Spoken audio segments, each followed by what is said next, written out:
आप लोग का फर्स्ट पेपर है यूपी बोर्ड 12th का फर्स्ट पेपर है हिंदी। तो इसको देखिए कैसे लिखते हैं उसमें कॉपी, क्योंकि बहुत से बच्चों का कमेंट आया था कि सर कि मुझे हिंदी का पेपर का वीडियो बना कर दीजिए कैसे लिखते हैं।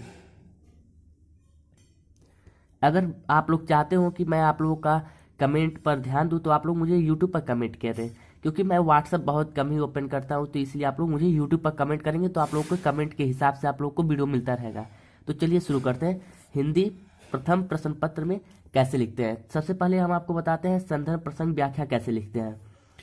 तो सबसे पहले तो कोई अगर एक पैसेज या एक पैराग्राफ एक गद्यांश दिया होता है, जैसे मान लीजिए मैंने यही ले लिया, तो पहले आप लोग क्या लिखते हैं, यहाँ पर लिखते हैं जैसे मान लीजिए प्रश्न, आपका जो भी प्रश्न संख्या हो, प्रश्न संख्या मान लीजिए 3 है, मैंने ऐसे लिखा प्रश्न संख्या 3, ये तो मैंने आपको बताया। और यहाँ पर क्या लिखते हैं आप, उत्तर, ऐसे लिख लीजिए। इतना लिखने के बाद से आप क्या लिखेंगे, यहाँ पर मान लीजिए क उत्तर है तो यहाँ पर क डालेंगे उसका। आपका जो गद्यांश है ये वाला है, भूमिका निर्माण। तो देखिए आपको यहाँ पर जब ये वाला क्या लिखना है, आपको संदर्भ प्रसंग व्याख्या, तो यहाँ पर डैश डैश लिख देते हैं, डैश डैश डैश, जो लास्ट के 3-4 वर्ड होते हैं उसको लिख लेते हैं। जैसे मेरे में है धर्म है, ऐसे लिखने के बाद सब क्या यहाँ पर लिखेंगे आप, उत्तर तो लिख दिए, और यहाँ पर आपका कौन सा उत्तर है, क का, तो यहाँ पर लिखेंगे आप संदर्भ। यहाँ पर क्या लिखेंगे, संदर्भ। अब संदर्भ कैसे लिखते हैं ये देखिए। बहुत से बच्चे कहते हैं कि सर किस पेन का यूज करें, तो आप लोग के हाथ से जिस पेन से आप लोग अच्छी तरह से लिख लेते हैं वही पेन यूज करें। ये नहीं कि हाँ सर जो यूज करें या वो बच्चा ये पेन यूज कर रहा है तो उसकी राइटिंग अच्छी हो रही है, तो ऐसा कोई बात नहीं है। आप लोग जिस पेन से आपकी राइटिंग अच्छी होती है वही पेन यूज करेंगे। तो चलिए संदर्भ कैसे लिखते हैं, लिखेंगे प्रस्तुत गद्यांश, गद्य है तो प्रस्तुत गद्यांश प्रसिद्ध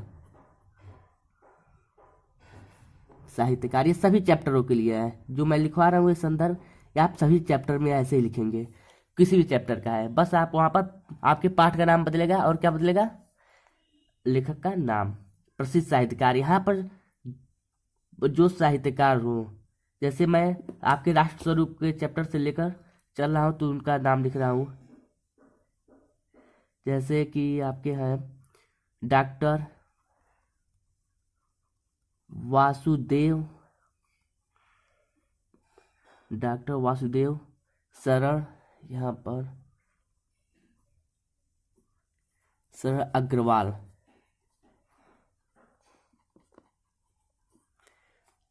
आपके कौन से साहित्यकार है, प्रस्तुत गद्यांश प्रसिद्ध साहित्यकार डॉक्टर वासुदेव शरण अग्रवाल द्वारा लिखित, क्या लिखेंगे, द्वारा लिखित,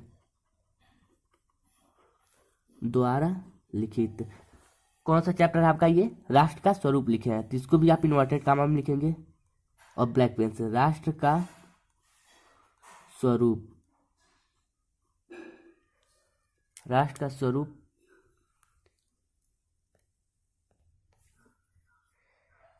नामक निबंध से, निबंध से लिया गया है। इसमें क्या लिखेंगे, निबंध से लिया गया है।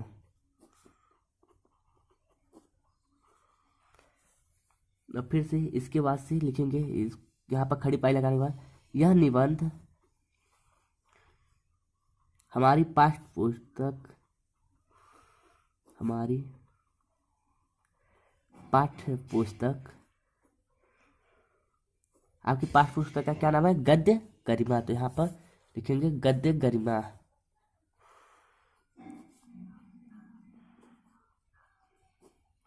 गद्य गरिमा में संकलित है,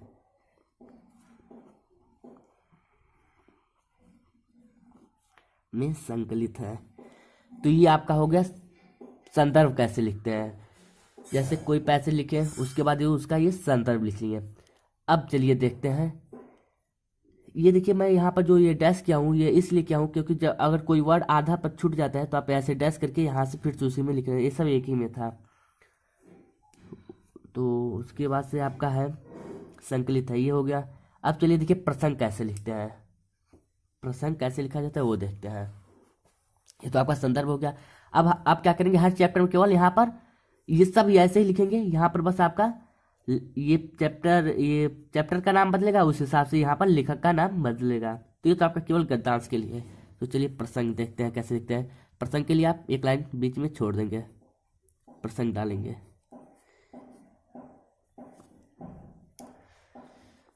यहाँ पर क्या लिखेंगे, इन पंक्तियों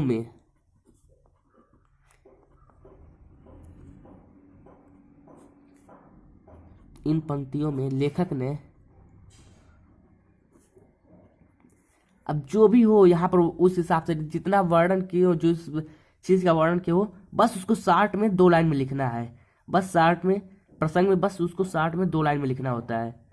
तो उस हिसाब से आप लिख सकते हैं। जैसे हम बता रहे हैं, ये बहुत लंबा ये पैराग्राफ है, मैं उसका शॉर्ट बता रहा हूँ कैसे लिखते हैं। लेखक ने राष्ट्र के विकास हेतु कुछ महत्वपूर्ण बातों का उल्लेख किए हैं। जैसे मैंने शॉर्ट में 2 लाइन में लिख दिया, आप इससे भी थोड़ा एक और लाइन बढ़ा सकते हैं, ये आप लोगों के ऊपर डिपेंड करता है। अब देखिए व्याख्या कैसे लिखते हैं।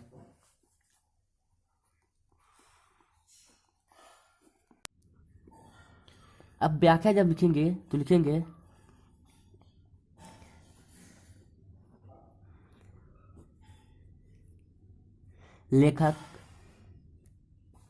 लेखक के अनुसार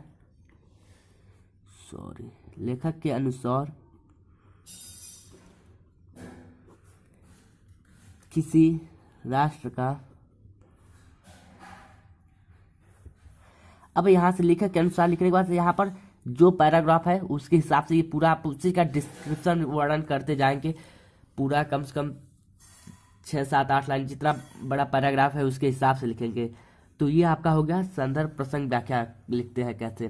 तो पहले आप क्या डालेंगे, प्रश्न संख्या जो हो 3, उसके बाद उसके बीच में यहाँ पर उत्तर डालेंगे। भूमिका निर्माण धर्म है, ये संदर्भ प्रसंग व्याख्या। बहुत से बच्चों का आता है सर जेल पेन का यूज करें कि नहीं, तो आप जेल पेन भी यूज कर सकते हैं, डॉट पेन भी यूज कर सकते हैं। बस जेल पेन यूज करें तो देखिए वो ज़्यादा स्याही ओवरफ्लो ना करे उसकी, मतलब लिखे तो ज़्यादा इधर उधर ज़्यादा उसका ओवरफ्लो ना हो। तो ये सब चीज़ें थी, बारीकी चीज़ें जो लिखना चाहिए बोर्ड एग्जाम में। और कुछ बता देता हूँ आपको। हाँ, बहुत से बच्चों का ये क्वेश्चन होता है सर किस पेन का यूज़ करें। तो रेड पेन तो आप कभी नहीं यूज करें, रेड पेन तो सख्त मना है आपको बोर्ड एग्जाम में, कभी नहीं यूज करें। साथ ही में मैं कुछ वीडियो में रेड पेन का यूज़ किया, तो बस मैं आप लोगों को एक तरीका बताना चाहता था। ये मेरा मतलब नहीं है कि आप लोग रेड पेन यूज करेंगे, कभी भी कदापि नहीं यूज करें रेड पेन बोर्ड एग्जाम में। खास तौर पर ब्लैक और ब्लू, जितना हो सके ब्लैक ब्लू यूज करें। बहुत से बच्चे ग्रीन पेन यूज करते हैं तो उससे कोई बात नहीं है, लेकिन ब्लैक ब्लू यूज करेंगे सबसे अच्छा लगेगा। यानी काला और नीला पेन यूज करेंगे, आपको देखने में भी राइटिंग अच्छी लगेगी। आप केवल वही सब यूज करें, ब्लैक और ब्लू। तो ये आपका हो गया गद्यांश के संदर्भ प्रसंग व्याख्या कैसे लिखते हैं। अब चलिए देखिए जीवन परिचय कैसे लिखते हैं किसी लेखक का। तो आप प्रश्न उत्तर वैसे ही डालेंगे जैसे मैं आपका इन्हीं का ले लेता हूँ कि कैसे जीवन साई।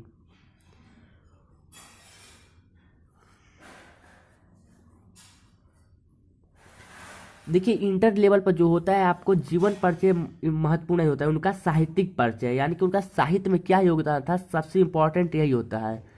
ये नहीं कि आप उनके जीवन के बारे में पूरा लिखिए, ये पढ़े, ये किए, ऐसा मतलब उनका साहित्य के क्षेत्र में क्या योगदान था, यानी उन्होंने साहित्य के लिए क्या किया और किस विषय पर उनको क्या पुरस्कार मिला, ये सब साहित्यिक परिचय में आता है। चलिए दिखाते हैं एक लिखकर।